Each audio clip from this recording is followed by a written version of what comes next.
Good afternoon, class. My name is Dr. Robert Pelley. I'm going to be teaching your this section or this class of, and I think in the I guess in the your catalog, let's call it. It may talk about nonprofit strategic management.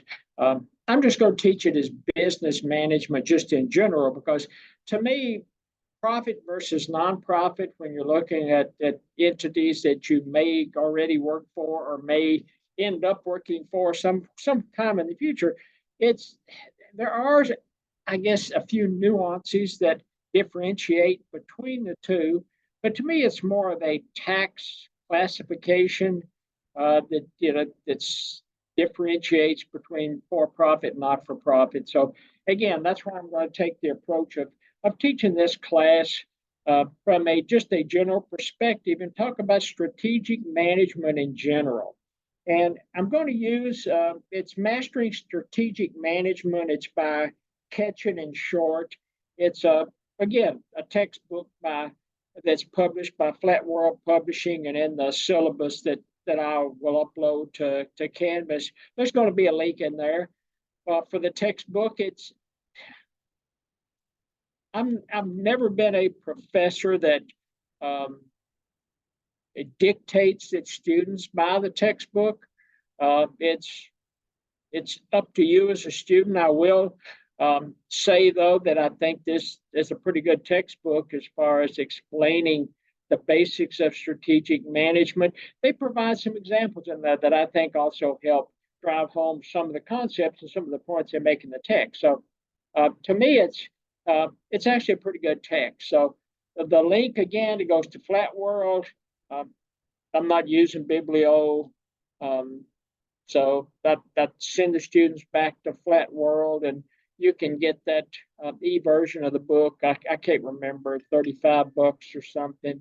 So it's, from a cost perspective, to me, it's pretty doable. So again, highly recommended you buy the text, but it's not mandatory. And again, if you've had someone, I think, you may have had maybe some classes with some of you back in the fall. It's a little different approach from my perspective. These are asynchronous classes. I understand, especially if you're a working professional and trying to get an advanced graduate degree through Fisk. I worked my way through graduate school at both Western Kentucky on my master's and Ohio State on my PhD. I understand what it is to be a working professional and trying to go to school. So I try to make this, I hate to say, as painless as possible, but it is. It's. I'm here to help you improve or maximize your human capital to receive as the best grade possible out of this class. But more importantly, to help you build a toolbox that you can store some of these concepts in, and maybe as if you aren't working full time, for the company that you've always dreamed about, maybe at some point you land that job with the company that you think this is the greatest thing since sliced bread, and you will have these concepts kind of stored away in your toolbox to use as you go forward. And even though it's an asynchronous, and you should be able to work at your own pace, I found it helpful that I try to take and break this text up into modules, have a module assigned each week. If you buy the textbook, you can read through the text in the textbook itself. There'll be some class notes that I'm going to load on Canvas. Actually, the class notes are already loaded, and I'll provide videos for each chapter in the text. And again, I'll load those onto Canvas. And these videos are going to point out the pertinent facts or the pertinent concepts, at least the ones that I think are pertinent concepts, that you could glean by reading the text yourself. And there'll be 2 quizzes, a midterm and a final. And again, I think you've had some classes with me maybe in the fall last year. There's going to be a video with those quizzes and that midterm and the final, and you need to make you really need to make sure you watch those videos and pay attention to those videos. One thing I want to make sure that everybody understands, let me get to it, is the grading is going to be broken up into 100 points. 10 points for quiz 1, 10 points for quiz 2, 30 points for the midterm, 30 points for the final, and 20 points for watching and commenting on the videos. I haven't made all the videos yet, so I don't know what the final number is going to be, but let's say there's just easy to calculate. Let's say there's 40 videos at the end of the day. So you have 40 videos, and if you watch them and comment on 20 of them, when I say comment, write a comment about what you learned, or is there a question? But the significant aspect of the videos are make sure you sign them with your first and last name, because YouTube, I cannot count them in YouTube unless there's a signature of you, unless you've signed them first and last name, either at the first of the video, at the end of the video, somewhere in that comment box, sign your first and last name. Also, I had some students, undergraduate students last year, that tried to do all the videos for whatever reason. They tried to do them the last 2 days of class, and I think it's because YouTube viewed them, because they were doing so many videos at once, viewed them as a robot, and not all of their comments were saved. So some of the students were penalized. So again, as you watch the videos, pace yourself. And again, you need to be watching the videos on a weekly basis, because those videos are tied to the modules, or tied to the chapters of the module. But it also helps you pace your comments in the video system, or in the comment system for YouTube. And YouTube doesn't think you're a robot, and you get full credit for them.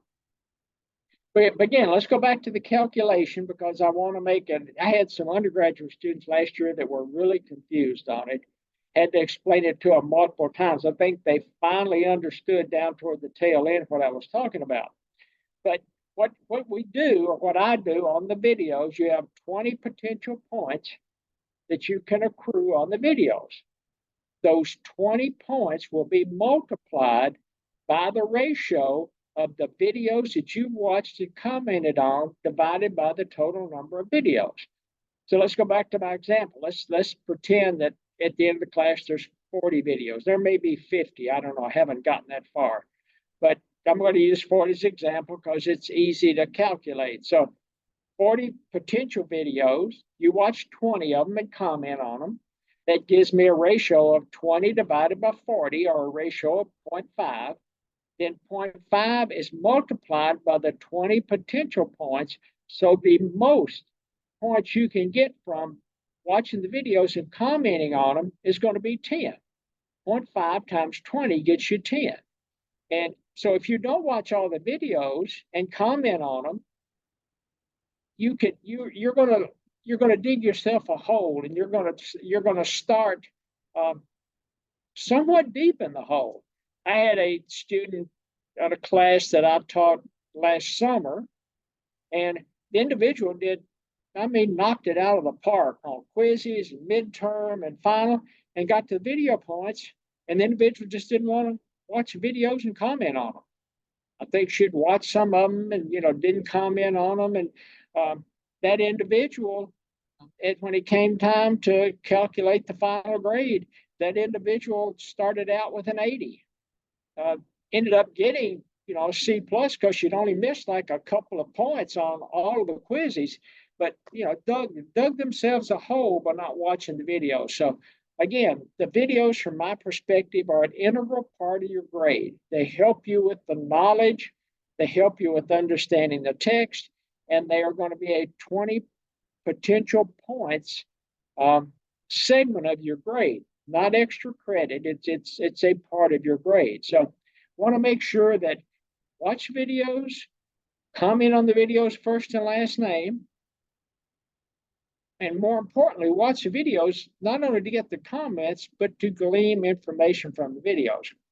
And the last thing we'll quickly go over, the text is somewhat of it's only got 10 chapters in the book. So I will probably, the last 2 weeks of class, in the syllabus, I just said TBD, to be determined.